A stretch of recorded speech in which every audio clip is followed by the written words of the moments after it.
Can you tell us just a bit about your background and where you got your LLM and what you're doing now, etc.?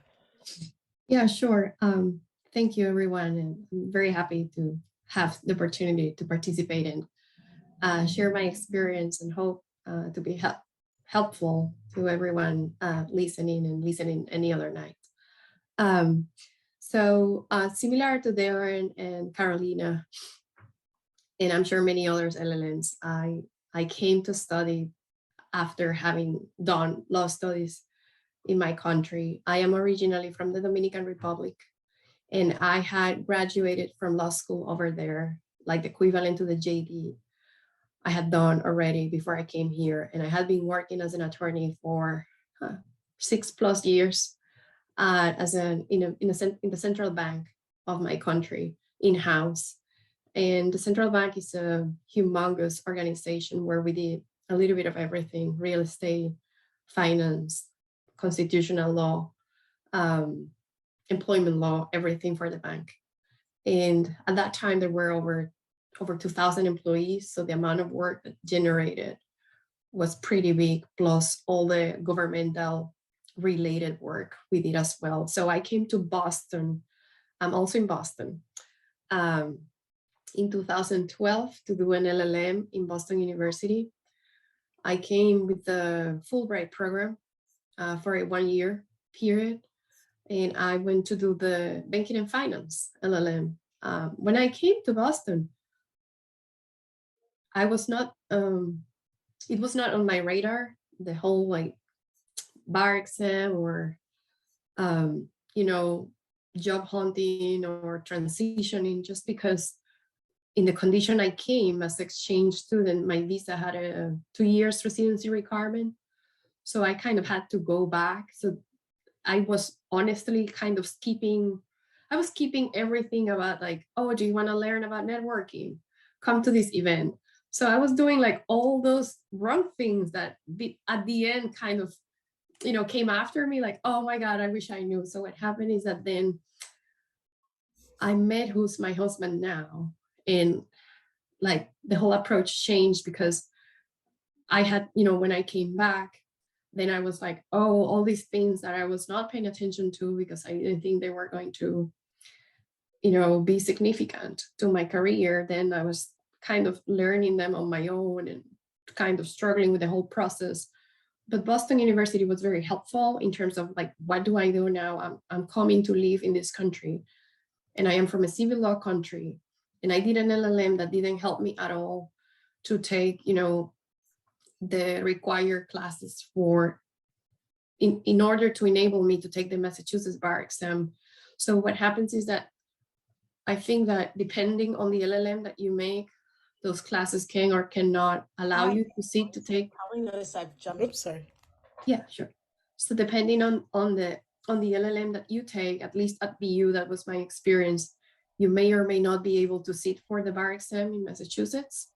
And I didn't know that. So when I was taking it, I could only take like New York at that time.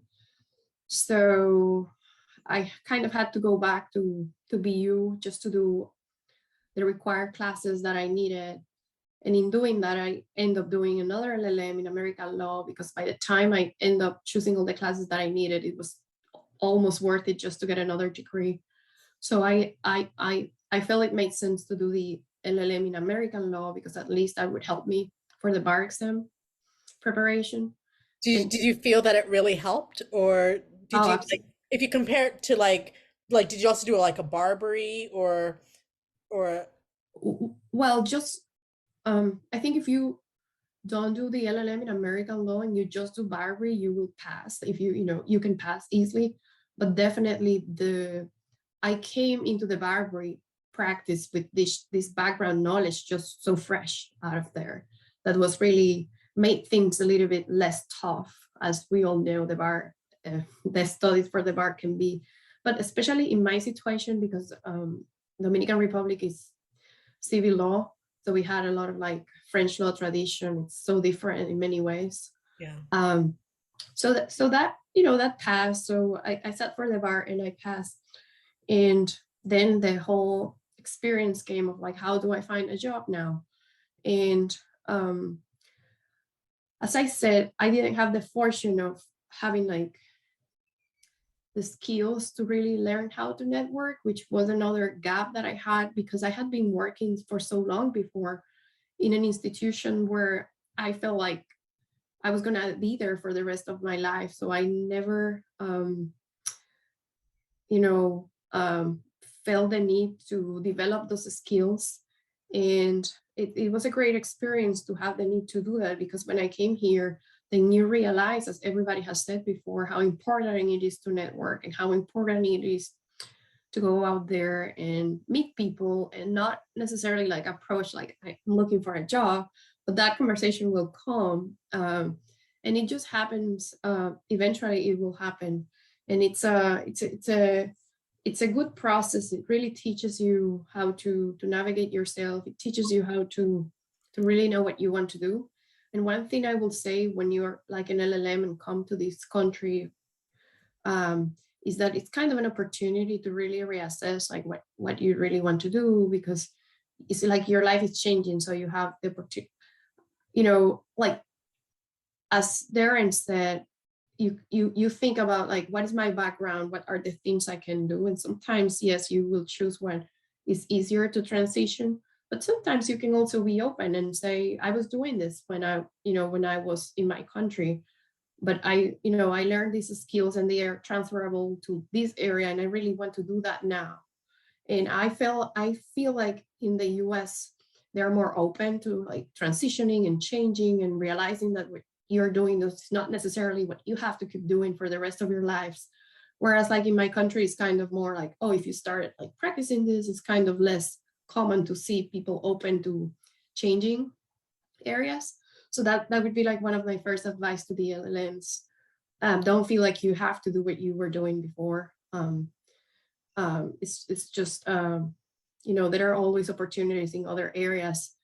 And what you want to say is that the skills and the knowledge you obtain in the other areas are transferable. And then you say in this way and this way, because you learn how to manage clients' expectations. It doesn't matter what area you were practicing or not, right? You are a good drafter because you are drafting contracts. It doesn't matter what area of contract. If it's very intrinsic, yeah, like if you're doing like, patent law or something very specific, could be a little bit more difficult. But in general, I think it's not uncommon to see lawyers transitioning from careers, from areas of law, sorry, at least like twice in their span of practice. So what was your big break? What the point where you jumped from, okay, now I've got my LLM degree. How did you get that first attorney job? So it was really like kind of a little bit of luck. I went for a dinner at a restaurant, and my husband and I ended up sharing the table with a couple. The restaurant was packed. There were no tables. And it was the same day that I had taken the bar exam, the same day. And I sat at that table, and the couple that was next to me, the last thing I was talking about was about, imagine like law school. I was done. You know how you feel like the day after taking the bar, you just went like to fall down. And so we were like ordering a drink, and I say like, oh yeah, we're celebrating. I didn't even know if I had passed. It was like, we're just celebrating. I just took the bar exam. I'm like crossing my fingers, like I hope I passed. And then that person ended up being a retired attorney, and he gave me, contact information from someone at a law firm. It's like, oh, he asked me like, do you have a job? I'm like, no. It's like, it might, and then he was kind of preaching like, in my time, this is not how people like you, the younger generation, you send emails. And he was kind of very critical of this, like sending emails. It's like, you have to go and meet people. So he's like, call this woman and tell her you want to meet her.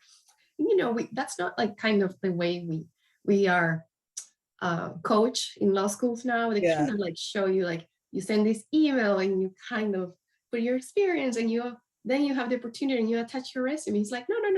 You have to go and meet her in person. So I did that. I reached out. That person never responded even to my emails. And I kept like emailing back, because one other thing I want to say, it's not because they don't want to respond to you. It's just that they see the email, right? And something comes up and they're planning to respond, and like 1 week, 2 weeks can go by.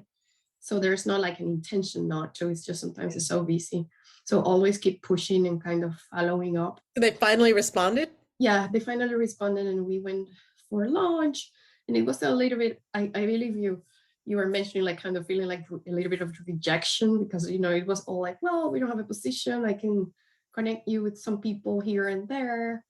Like, oh, like, and I already had like met her twice for coffee and the whole thing. I'm like, oh, this is so exhausting. And then, but then like she wrote me back like about 4 or 6 months after, asking if I had found a job, and I had not. And she's like, okay, so we have an opening position. So do you want to come for interview rounds? So, and then I went back for a round of interview with 4 partners at that law firm. And that's how I got in. Yeah, that was really nice. Yeah, that was really, you know, in a way, very lucky too, because it's hard to get your foot like in a law firm. Like, and you know, one thing I learned before getting that job, I went to other, you know, kind of semi-interviews or job interviews, and I was doing a horrible job. I feel like at the beginning I had no confidence, you know, in like saying the right things or selling myself and saying like I am able to do this and that. And then I realized, like, when I shifted the speech to like, oh, I was stressing less that I was an LLM. I was not even mentioning that anymore at one point. I was just saying I am an attorney. And I was kind of closing the gap more than like highlighting it. Right. I think it made people like a little bit more comfortable with the whole conversation. And that's why I was, the last thing I was, where did you go to law school? I was like, oh, I just did my master's degree in BU. And, you know, of course, like, it's not like you're not going to say that or hide it.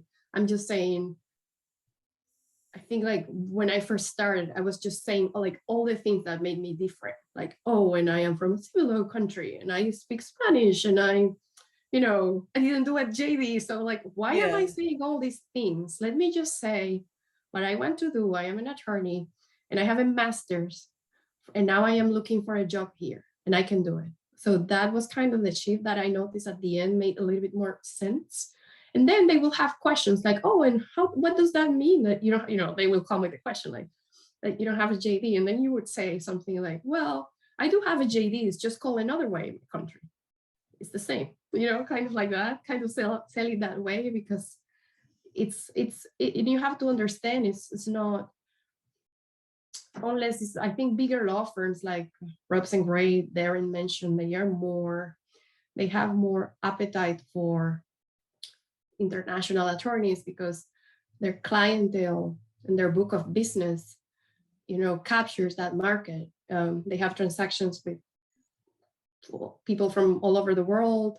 They might need someone with some knowledge with Latin American law, or someone in a transaction to purely speak, French or Spanish. Or in mid-sized law firms, that may not be, is great. They would love it, but they might not find that useful to give it that much value as big law firms.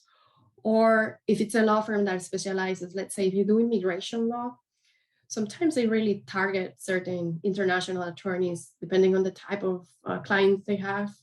Right. So they might want your skill set. If you speak, like, if they have a lot of Chinese clients, they want an international students from China, or So what kind of law are you doing now?